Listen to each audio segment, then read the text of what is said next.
Today, we're going to be looking at 5 underrated players to draft in your fantasy leagues to help you win those championships, to help you win that money, to help you get them championship belts, help you get another trophy on the mantle.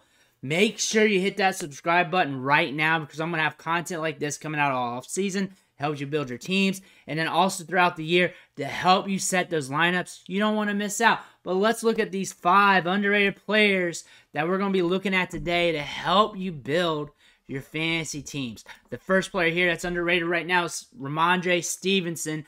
Per underdog ADP, round 3 is where he's being drafted at, which is a good value even at that. But in home leagues, basic redraft leagues, you're probably going to catch him at a cheaper price point, which is always solid.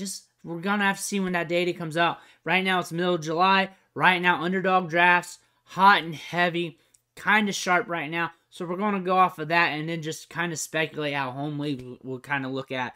Damien Harris is gone. We're going to see more touches out of the backfield, either in the passing game or between tackles, probably both for Rhamondre here. Last year, top 10 running back with just a 33% opportunity share. Opportunity share should increase, should be easily in the top 10 this year, and you're catching them at a discount. 83 targets last year, ranked 3rd among running backs, 18% target share. Solid. Solid. You're getting a lot of workload for cheap. Cheap price tag here. Usually running backs getting this type of workload, you're catching them in round 2, round 1. You're catching him at a discount in leagues right now in fantasy. Our next player that we're going to talk about here is Jeudy. He's kind of expensive on underdog, round 4 ADP. Basic redraft leagues, you're going to catch him a little cheaper because I've seen him go cheaper in other leagues. He has top 10 upside, 13.6 PPR points per game. Doesn't sound too crazy, but remember the offense was kind of halted last year for the Denver Broncos. They added to the offensive line. They invested into it. They also got Sean Payton now. Is Russ going to take a step forward? Are we going to see that happen? Last year had 8 double-digit PPR fantasy performances, 1 wide receiver 1 week, 5 wide receiver 2 games. So he was productive with a 21% target share, 9th in yards per target among all wide receivers, and a 24% share of the air yards. So he's getting volume, he's getting workload, and if the targets just become better and we get more explosion in the offense, we should see him rack up fantasy points, and you're going to be catching him cheaper than round 4 ADP in your basic home leagues. Going on to round 5 here, you can get Aaron Jones, an underdog, maybe a little bit cheaper in basic redraft leagues as we get in August. 6 RB1 weeks last year, 12 double-digit PPR fantasy performances, averaging 15 PPR points per game. Used heavily in the passing game, which is what we like about him. 72 targets and a 13% target share. Nothing to shake a stick at. You're catching him in mid-round ADP right now. Let's just bank it at that. The Packers are likely going to bank on the run game to really transition from Aaron Rodgers to Love, which means we're going to see these running backs get used, him and Dillon. So Aaron Jones should hold his value still. Will Love check it down? That is going to be the big question, or is he going to step back and YOLO it down the field?